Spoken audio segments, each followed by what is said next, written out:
welcome everyone to this webinar.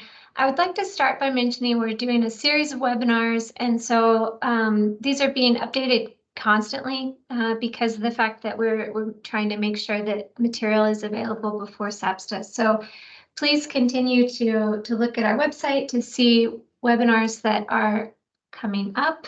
I believe the next webinar that we have on the schedule will be on Monday, the 15th.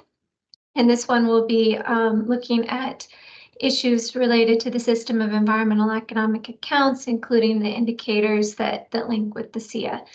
And so, as most of you have seen, the SAPSTA documents for this for the monitoring item are also available online. And there's an information document that has all of the metadata, which is open for parties to submit views within the next few weeks. So with that, I think for the purpose of this webinar, to provide an overarching look at the monitoring framework, I will hand over to James Williams. He is the co-chair of the AHTEG that has been working to finalize the unresolved issues that were noted at COP15 on the monitoring framework. And James Williams from the UK and Maria Cecilia Lodono from Colombia have been shepherding this process. And if you have seen the SAPSTA documents, you will see the amazing amount of work that they have put into it. So without further ado, over to you, James. Thank you very much, Gillian, and my apologies everybody for a slight panic about getting into the meeting. I've been travelling across Germany in order to go to another meeting. Train's delayed and then it didn't want to let me in. So a bit of a panic to get in. I'll share my screen and we'll make a start. And I should note that I cannot see the chat and so on whilst this is going on. So if what I'll do is obviously stop sharing my screen when I get to the end of the presentation. But if there are any comments in the chat, I'm afraid I won't be able to pick them up until we get to question time at the end. But good afternoon, good morning, good evening, wherever in the world you are. I'm delighted to be able to undertake this presentation, the first of these webinars, as Gillian was saying. And it's an honour on my behalf and on Maria Cecilia's behalf to be able to bring this information to you. The AHTEG was established as part of Decision 15.5 or 15/5, which was a part of a package of the work to agree the Kunming-Montreal Global Biodiversity Framework. The AHTEG was established with 30 parties and 50 observer experts selected from around 260 applications, and we've had a marvellous amount of input and expertise within the group. So go back to basics. What is the monitoring framework? It's a combination of different sorts of indicators. The headline indicators are, and the binary indicators are, to be consistently used by all parties in their national reports.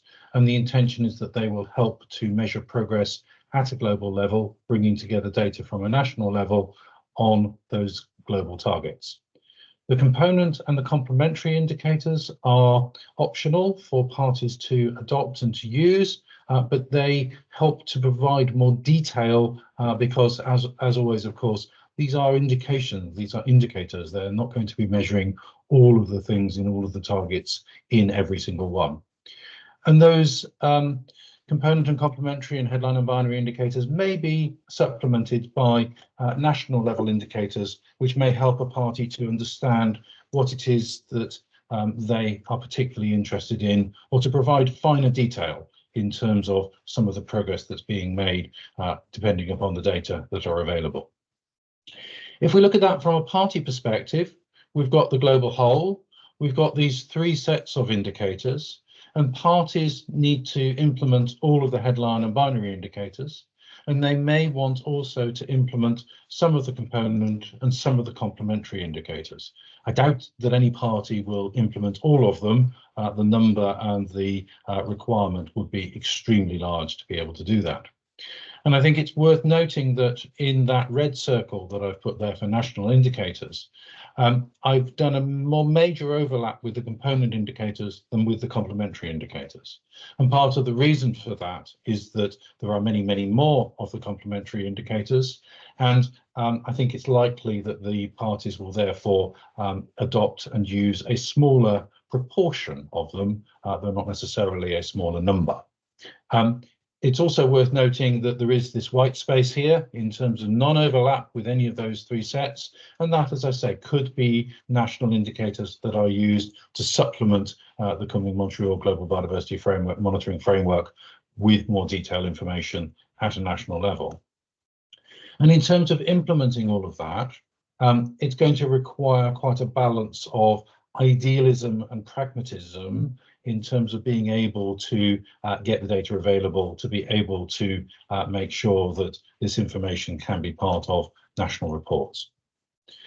The AHTEG has had a huge mandate. I don't have the space on the slide to provide all of the detail in the sub-paragraphs of paragraph A, but I did want to point out that there was a request in setting up the AHTEG to have quite a lot of different guidance on different subjects, and that has led us down a number of discussions in terms of ways in which to provide that guidance and ways in which the parties might find information of help and to take that all forward.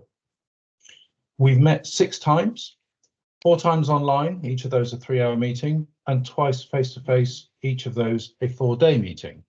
And therefore, we've undertaken quite a lot of work in meetings itself, but the major part of the work has actually been the work between those meetings, meeting with lots of individuals and organisations in order to be able to try to gather the information that we needed to be able to make those indicators that weren't operational at COP15 operational now. And I will describe the process and the progress that we've been making on that.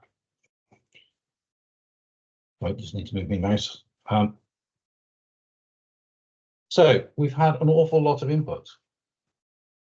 Starting off with work with respect to the working group on AHTEG on traditional knowledge indicators, and that's particularly relevant to headline indicator 9.2, but there are the other 3 traditional knowledge indicators on which progress has been made, and I'll describe a little bit more detail about that a little bit later.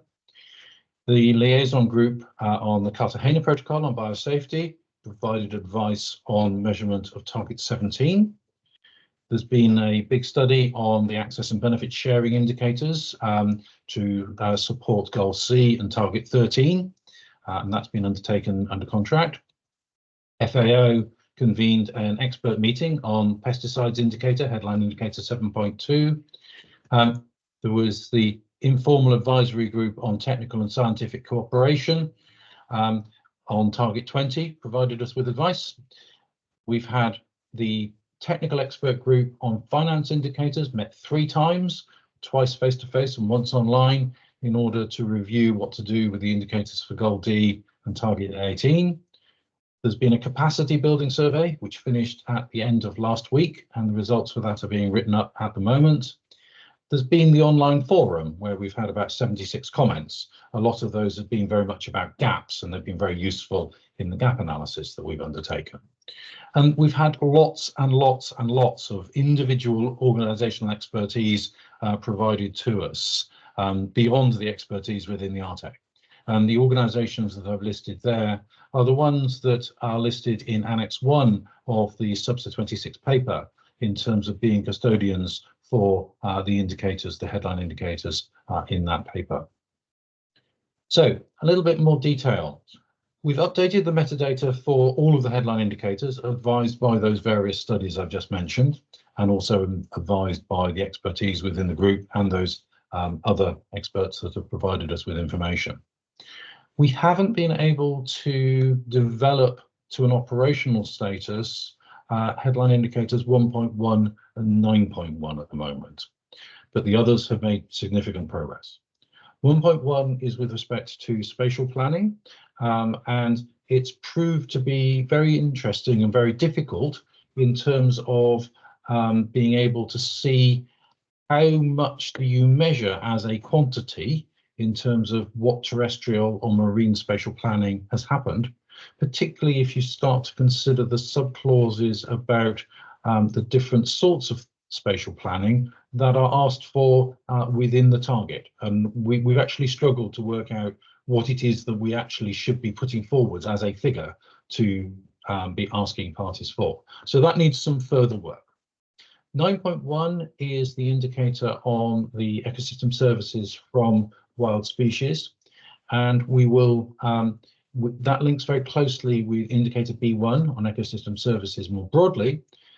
We haven't been able to develop something which we can identify as data that would be widely available from at a global level from parties on particular ecosystem services from wild species, because it's such a varied and detailed subject. And therefore, again, that needs some further expert consideration to be able to take this work forwards. If you look at the status of the headline indicators as of October 23, which was when we had our face-to-face meeting in Montreal, you can see that we developed a number of status codes from 1 to 5 in terms of the extent to which progress had been made on any of these indicators. And that starts off at grade 1 in terms of methods not developed, process underway, data not widely available, further investment in methods is ongoing or further data collection required. And at the end there at number 5, indicator is operational. Now, you can see that there were quite a number of those indicators, particularly those with the red star, which are the ones that were marked as lacking an agreed up-to-date methodology, that are in the lower grades when we were looking at them in October. I'm really delighted to be able to say that when we looked at that again at the end of our March meeting, we have been able to move an awful lot of those forwards a grade, and in some cases more than one grade. And the ones in blue are the ones that have moved. So you can see that there are some that haven't.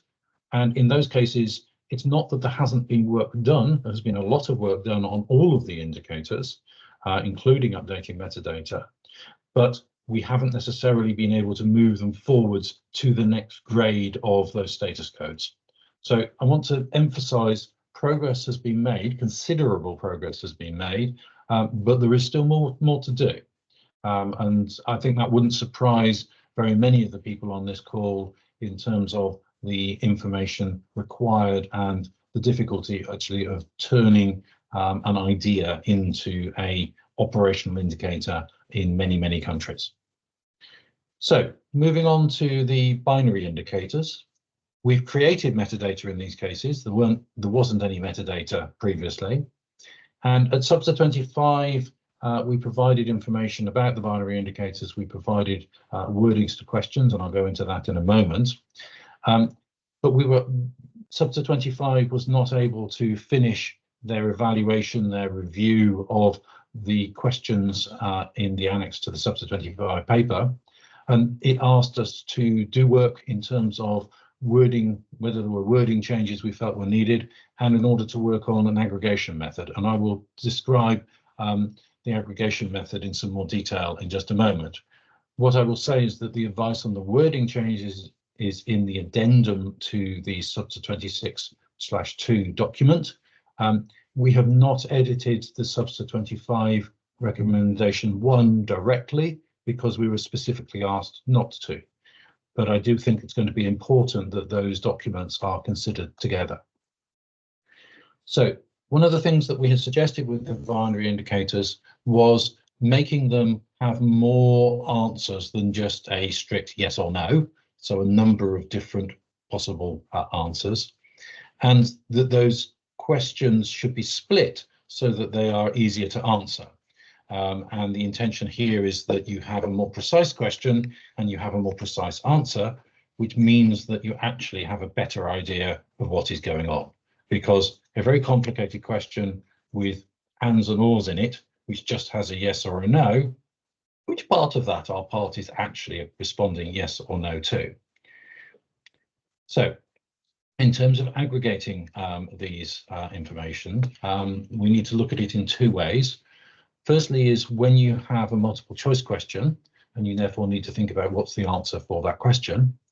And then when you've got a number of questions, how you aggregate the information between questions in order to come up with an answer for the binary indicator as a whole.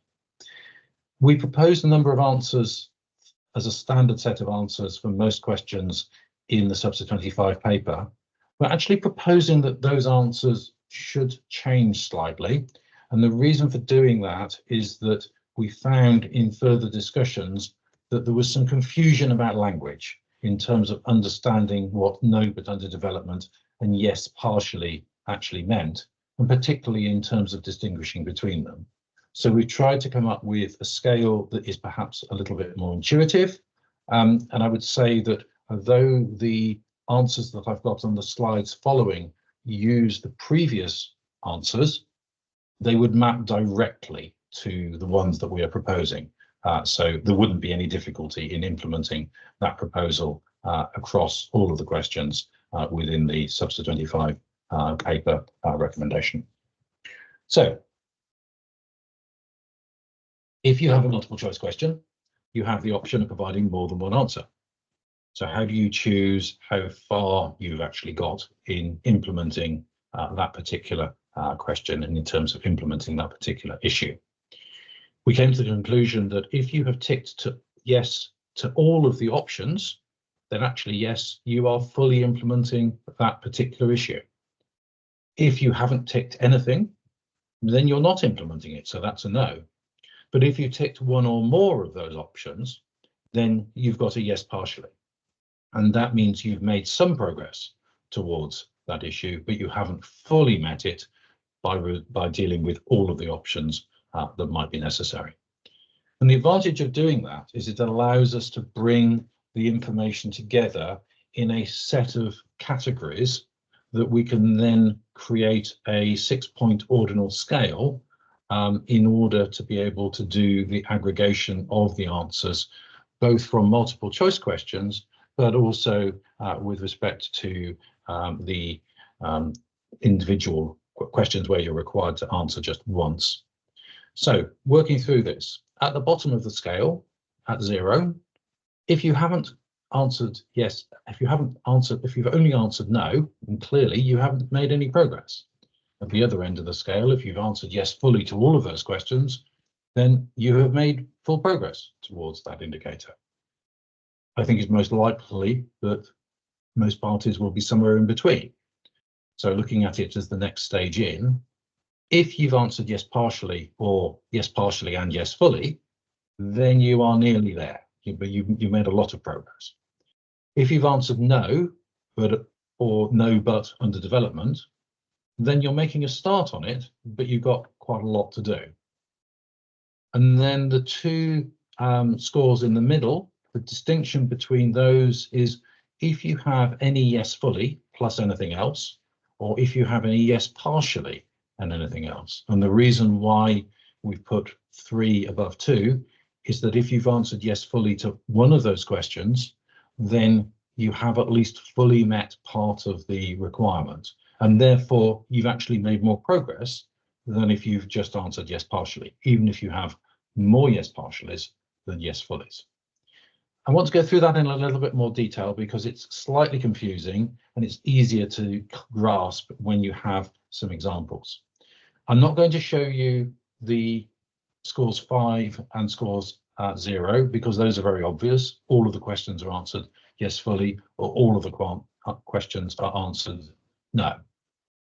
But to get a score of 4, you need to have yes fullies and yes partialies, and that's all. You don't have any no's or no but under developments. To get a score of 3, you need to have a yes fully, even if you have other answers, such as no, yes partially, or no but under development. To get a score of 2, you don't have any yes fullies, but you do have yes partialies. And in order to get a score of 1, you've got no but under development. You don't have any yes partialies, you don't have any yes fullies. Those will take you to 2 and 3, but you do have no but under development. and you're therefore moved forwards from just having no answers. I hope that explains it a little more clearly. The idea of a 6-point scale is that it allows more nuance in terms of the implementation of the binary indicators, and therefore more progress points than a 4-point scale, which is what we originally considered. And I hope that that will also enable comparison between the 7th and 8th national reports in 2026 and 2029 to allow parties to show that they are making progress on those binary indicators and on those targets. There is some consideration needed at a national level on how that process of coming to those answers will run. That's down to parties, but for example, they could decide whether to involve observers as well as representatives from government. And parties could also choose to assess the progress annually. They don't just have to do it at the point of doing the national reports. And that may help with driving improvements and implementation on those process-based issues which are being addressed in particular by those binary indicators. So that's the headline indicators and the binary indicators. We've also created a glossary. Again, we were asked for that by SBSA 25. That explains the terms that we are using within the binary indicators in particular, but also helps with the headline indicators. That's not intended to be for negotiation, it's intended to be for information. We've also, as we were requested in SBSA 25, undertaken a gap analysis. We broke down all of the targets and the goals into their elements, and we considered the extent to which the information that would come from the headline and binary indicators would match and meet the requirements of those elements. And if there's a gap, then we've tried to consider whether or not the component and complementary indicators would help to fill that gap, and which of them might help most. We've also undertaken a review of the component and complementary indicators in order to try to make sure that we have up-to-date information, because more information, more work has happened on many of those since COP15. We have removed any of the component and complementary indicators where we could not find a methodology, where we could not find a web link to some method for calculation.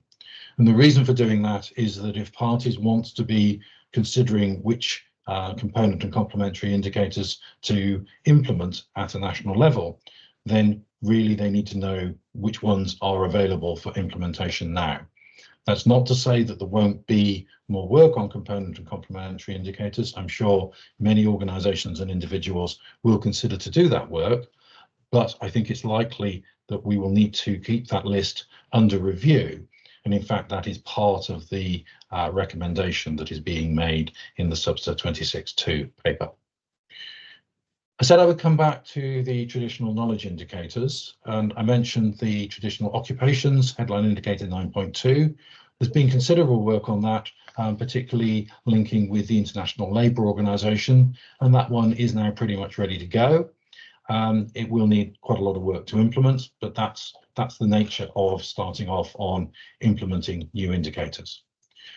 The participation indicator, and this work I should say is based upon a technical review undertaken as a result of the Article HA meeting in Geneva last year, which asked for a technical review of the 4 traditional knowledge indicators. And there was a workshop just before our March meeting, also in Cambridge, which allowed a full review of the work that had been done. And that was a very productive and very useful meeting. There was also a meeting of the Biodiversity Indicators Partnership. So those of us who were there for both weeks had a whole fortnight of indicator work. The land use and land tenure indicator has had considerable work and is ready to be used. Ready to be used at a couple of different levels, depending upon the amount of information that's available. And that is, again, quite useful. Excuse me, I've got a slightly tickly throat. The indicator on linguistic diversity probably needs a little bit more work, but again, there's been work to consider what might be necessary to be able to move it forwards. So good progress on the traditional knowledge indicators. In terms of the ABS indicators for goal C and target 13, those have again made very good progress as a result of the study that's been done. There is probably quite a lot of work to then pilot them and actually make sure that they do work in practice. But we are a long way forward from where we were when those indicator names were chosen at COP15. I said about the finance indicators, the TEG has done an enormous amount of work, and many, many thanks to the members of the TEG for that. That's taken us a long way forwards, and I know that they have already reported to the resource mobilization group, and we will also, for all of these, we will have a webinar so that we will be able to go into them in much more detail than I can cover in a more general overview. The results from the capacity building survey are being written up at the moment, and those will come out as part of INF 19, together with some other information I'll explain in a moment. And we've also done a considerable amount of work considering the cross-cutting approach, the cross-cutting issues in section C of the monitoring framework around people, human rights, IPLCs, gender, age, but also in terms of where there was a potential disaggregation by ecosystem. We've considered quite carefully, and I'm making a recommendation that the global ecosystem typology at level 3 should be being used.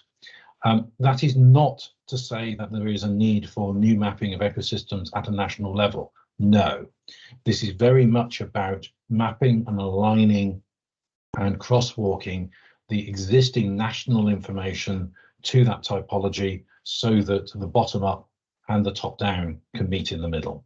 And the ecosystem functional groups at level 3 seems to be a sensible level at which to make that link together.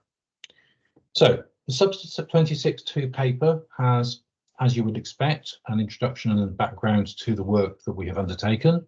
It summarises how the AHTEG has met its mandate, and that is a summary, obviously. It makes a recommendation with a draft decision for Substa to consider recommending to COP16, and that, I imagine, is going to be a key part of that document. And it has 3 annexes. The first on the list of headlines, binaries, component and complementaries, and that includes that revised list that I mentioned just now. And the status of those headline indicators, which is where I summarised that table I showed you from just now, but also issues relating to section C. And it has a summary of research and knowledge gaps. And there will be more detail of all of those in the info doc I'll describe in just a moment.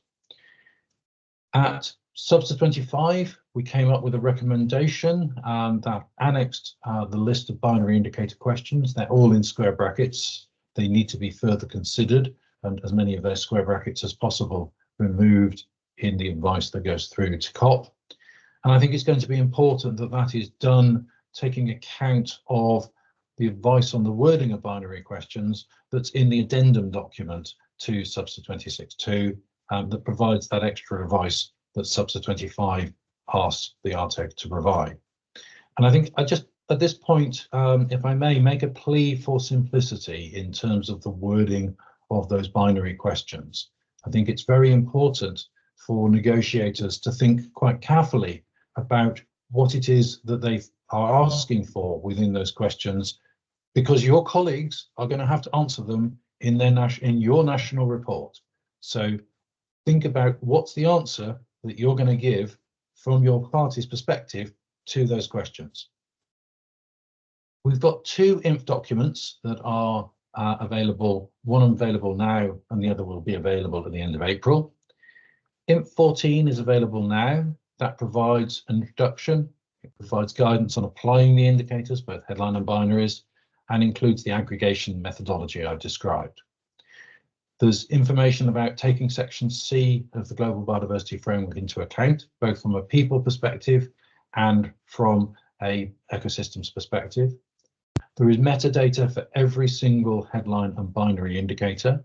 And in the binary indicator metadata, that provides information on how parties should use the different answers that are available. So it provides guidance on when you might say no but under development, yes, partially, yes, fully, for example. And it provides that glossary that I described in a moment or two ago.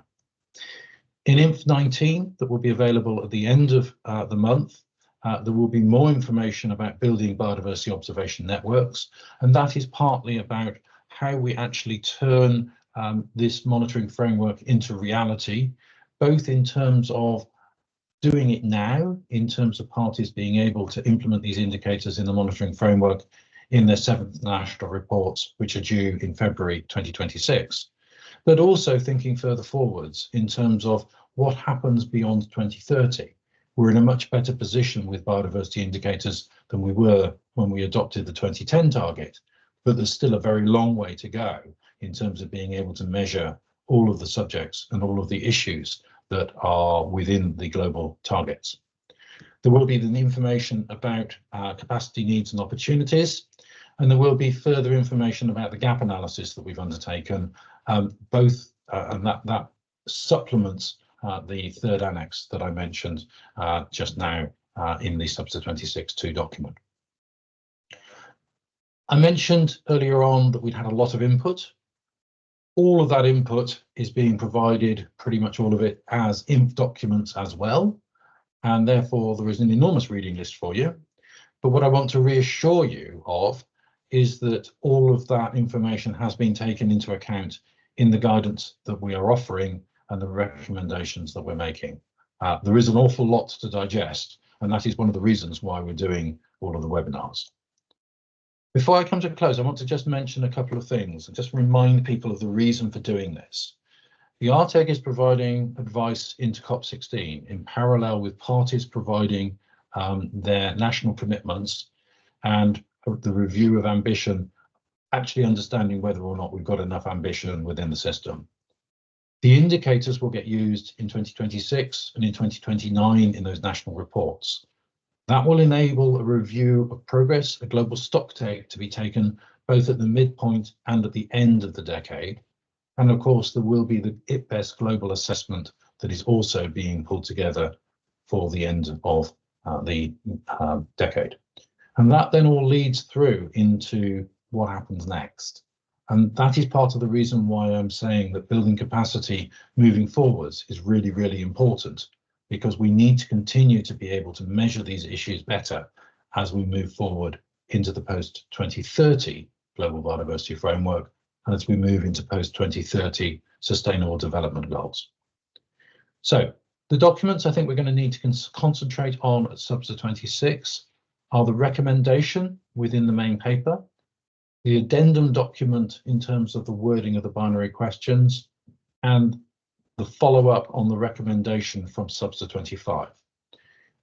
I'm not anticipating that the annexes in the document or the INF documents will be negotiated, but parties have been invited in a notification to submit views by the 3rd of May 2024, and that date is a hard one in order to be able to allow the Secretariat to draw information together as a further INF document for the start of the SBSTA discussions.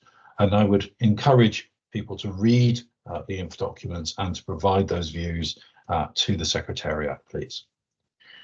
This is the first of a number of webinars. I think we've got about 17. We're still planning more, still planning them at the moment. So please do look at the link and follow through. Please join us for as many of those as you can. We will cover a range of the subjects that the AHTEG's worked on. And my many thanks indeed to everybody who's contributing. In addition, there's a workshop on the 11th of May in Nairobi, which I believe will be a half day because it will also be a workshop for the SynBio and risk assessment AHTEGs that have also been taking place in parallel. Please do join us if you can. I believe it will be online as well as in person, and I look forward to seeing as many as possible of you there for that. I want to finish by saying a massive thank you to the AHTEG, but also to the Secretariat and to UNEP WCMC who provided support along the way. The AHTEG has been made up of volunteers. They have done this because they're interested in the work, they wanted to help. And I think that they have done an absolutely massive job. And this is the wording that I used at the end of our meeting in March to thank them, because I think that they are due some extreme appreciation for extraordinary expertise and enthusiasm on an enormous mandate, and they have provided excellent advice. Thank you all very, very much indeed for all of the work that you've done. I've covered an enormous amount of ground in that presentation, and I'm sure that there will be questions. But just before I do, I'm going to stop sharing my screen and check. I'm not sure if Maria is online, but if she is, and if she would like to make any comments, then I would be delighted to ask her to do so now. And Gillian as well, if you have any comments you would like to make before we open it up for questions, then I would be delighted if you made any comments as well. So Maria, are you online? I'm not sure if she's able to join us today.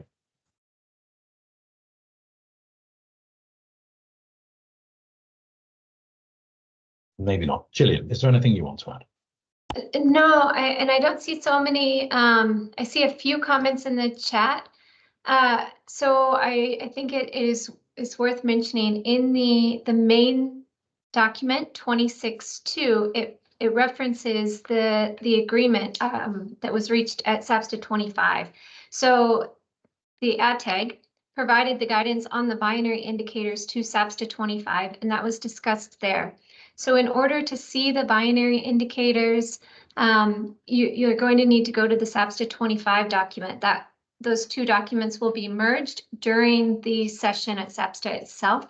And so in the SAPSTA 26 document, there's just a reference to the SAPSTA 25 document. I hope that is clear.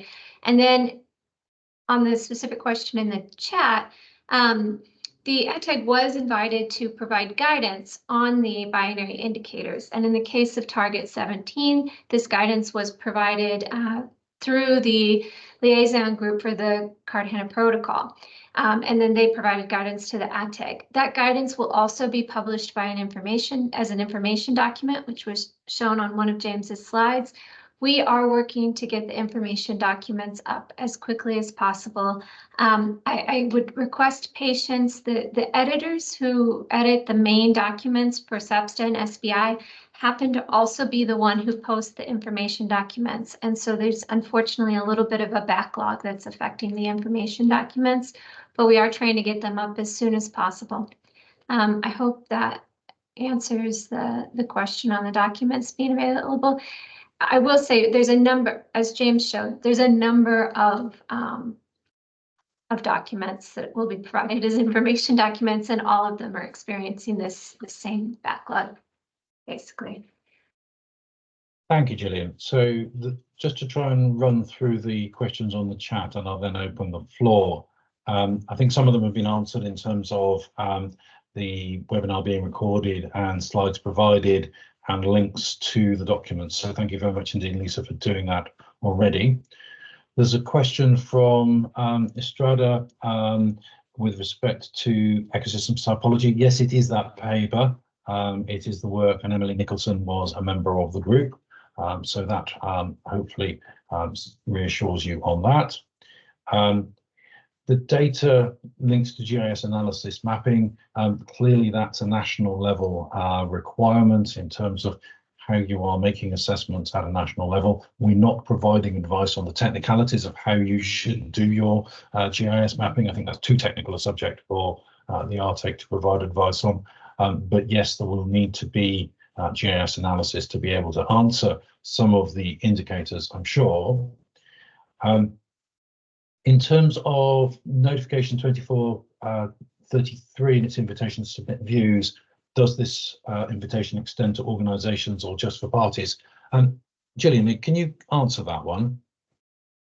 So in the SAPSTA request to compile the views, it is to compile views from parties. The way that we have done this in all of our review processes is that anyone is welcome to submit views to the Secretariat. These will be posted. They will be posted online. They will just be in a separate section. So the views from parties do carry more weight, and they will be shown up above. But any views that are provided will still be displayed on the site. Is there a question about finding information about the headline indicator for Target 17? I think you've already answered that one, Gillian. just to check. So just quickly scanning through. Are you considering creating an automated system so all countries can complete the indicators? Gillian, could you just say a very quick word about the report system, please? So the indicators will be reported through the national reports. The national reports are a legal obligation under the convention. The first reporting cycle for the national reports is, well, not the first, it's actually the 7th, but the first post Kunming-Montreal Global Biodiversity Framework report is going to be due in February of 2026. And so that will be the next report. So that's how long parties would have in order to then prepare their information for that report. This is in a tool called the online reporting tool. I'll type the name in. And so if you search this, if you search for the CBD's online reporting tool, this should come right up. And we are working right now to try to operationalize the indicators in the online reporting tool, because it is the way that the indicators will be collected is dependent on the metadata, and so it's just being developed now. Our plan is to have a few of the indicators available for a testing of the online reporting tool, and we'll send a notification out on that at the end of this month. Again, it won't be the full set because that would take us more time, but we want to at least demonstrate how this works so that we can get some feedback, and then we will aim to have this operational by COP16 for all the indicators. Thank you, Gillian. There's a question about InfDocs not likely to be negotiated, is anticipated to take note of and then just adopt the recommendations. Part of the reason why I'm suggesting I'm not sure that it's worth negotiating them is I don't actually think that there's much that could be added in terms of negotiation to the metadata of the headline indicators. To some degree, it is what it is. This is the best advice that we're able to give you at this point in time. The draft recommendation includes adopting the framework as listed in the annex to Annex 1 of the draft document. So I hope that answers that question. James, if I can come in, just to clarify, information documents are also never negotiated. So the Secretariat releases information in those documents, and the information documents that's not our practice. So it's not the practice of the convention to negotiate the information documents. And so if you look at the wording that is in SAPSTA 26 slash, what is it, 26/2, if you look at the wording in the recommendation, that would provide you with a good idea of where it's taking note of things and where it's adopting things, because all of that is packaged up already. Thank you, that's correct. Lily, you've been waiting very patiently while I ran through those questions in the chat. Thank you for your patience. Would you like to ask a question, please?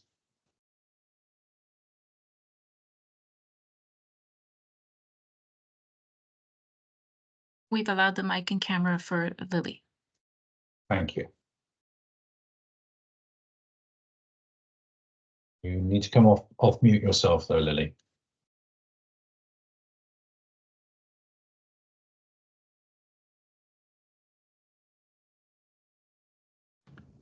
Okay, now? Okay, yes, can hear you now. Excellent. Hello. Hi. Welcome. Thank you. So on behalf of IUBS, we are organizing a series of webinars from the Science Forum. And I just wanted to contact you and see the participation and maybe invite everyone to participate. This is going to be pretty soon, in the next 2 or 3 weeks.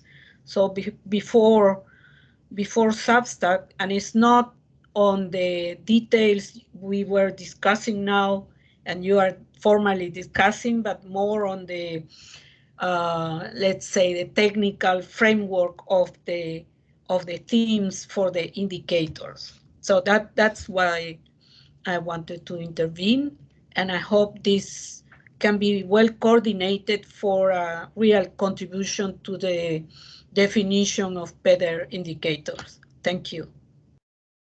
Thank you very much. I mean, clearly lots of organisations have got lots of work going on. The webinars that we're working on are trying to disseminate the work that we've been doing, but I welcome everybody being involved in whatever information exchange is appropriate would be very helpful. Right, there was something else that's just come back up in the chat. If you could lower your hand, Lily, that would be kind, please. Language on the biodiversity indicators is different from what we had in SBSA 25. This means I should consider the version from SBSA 25. What we need to do is to consider both documents. So SBSA 25 considered a document and started editing that document by negotiation. It did not finish that discussion. It was only able to run through some of the indicator questions and some of the targets. We were asked by SBSA 25 to provide further guidance and further information, but we were asked specifically not to edit the SBSA 25 recommendation document. And therefore, in terms of negotiating the binary indicator questions, there is going to be a need for parties and observers to consider both documents in parallel, and also to think about how those questions will be implemented. I go back to my plea for simplicity. I hope that helps.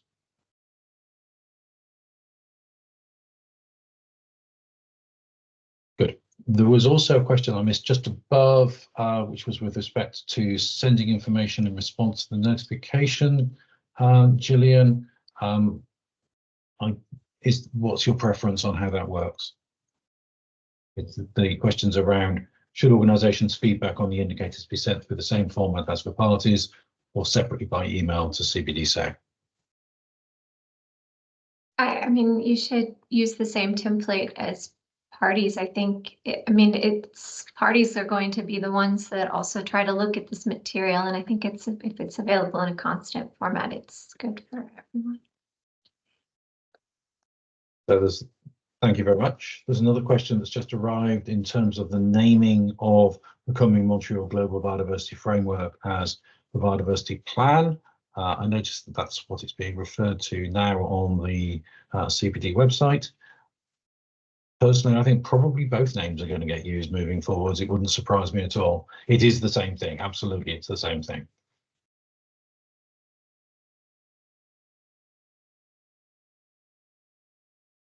Any other questions?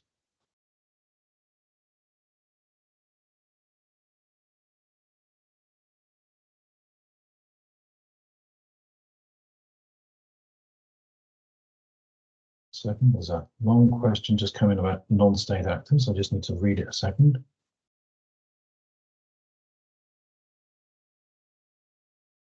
So I think in terms of this, maybe I can answer. All the information submitted in the national reports is always public. We trust that parties are submitting valid data, and so it's other than to ensure that there's typos, obvious typos. It's the word of the parties is, of course, they're the ones that are verifying the information that goes in to the national report. But all the data is public for anyone to do analysis. And I'll just add to that, as somebody who's been very, very involved in national reporting, not just for CPD, but also for other MEAs, I can absolutely guarantee that certainly from a UK perspective, there is a lot of effort that goes into checking the information that is put into our national reports, and that is seen as a very much wanting to make sure that it is accurate and appropriate.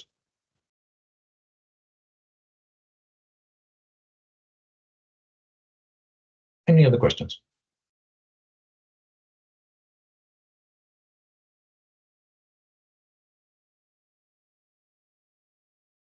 Okay, well, if there are no other questions, thank you all very much indeed for turning up. Oops, hold on a second, there's another question that's just come in. When we download the metadata from OECD, it's just figures but not names of the mechanisms. Hence, we can't check the reliability of feedback by the governments. there's an element here of how much detail it's appropriate to expect. It's important that the figures that are used as the indicator values are published, and that those have been through appropriate quality checks, including where appropriate through national statistical organisations. And certainly for the UK biodiversity indicators, those are individually official statistics, so they're government official figures. But I don't publish, for example, for the UK, the underpinning observations of birds that underpin all of the indicator values for the bird indicator. A, we don't have space for it, and B, actually that's commercially sensitive for the organisations that are providing us with the index values. So I think I understand the desire for transparency. I think that transparency is very important. But I think that there is a limit to how far actual individual underpinning data can be expected to be provided. Yes, hold governments to account. That's what national reports are there for. Julian, do you want to add anything to that? No, I think that's it. Okay. I was concluding when that question came in, so I'll just finish off doing so. Thank you all very much indeed for making the time to come along and join us today. I hope this has been of interest. As I said, I would encourage you to take part in as many of the webinars as you have time and resource available for doing so. There will be an awful lot more information. There is a huge amount of information in the INF 14 document and will be coming forwards in the INF 19, sorry, and there is of course all those other ones I mentioned as well. So as I said, many thanks to everybody who has input to the work of the AHTEG, in particular the members of the AHTEG themselves. And with that, perhaps we could draw it to a close. Thank you all.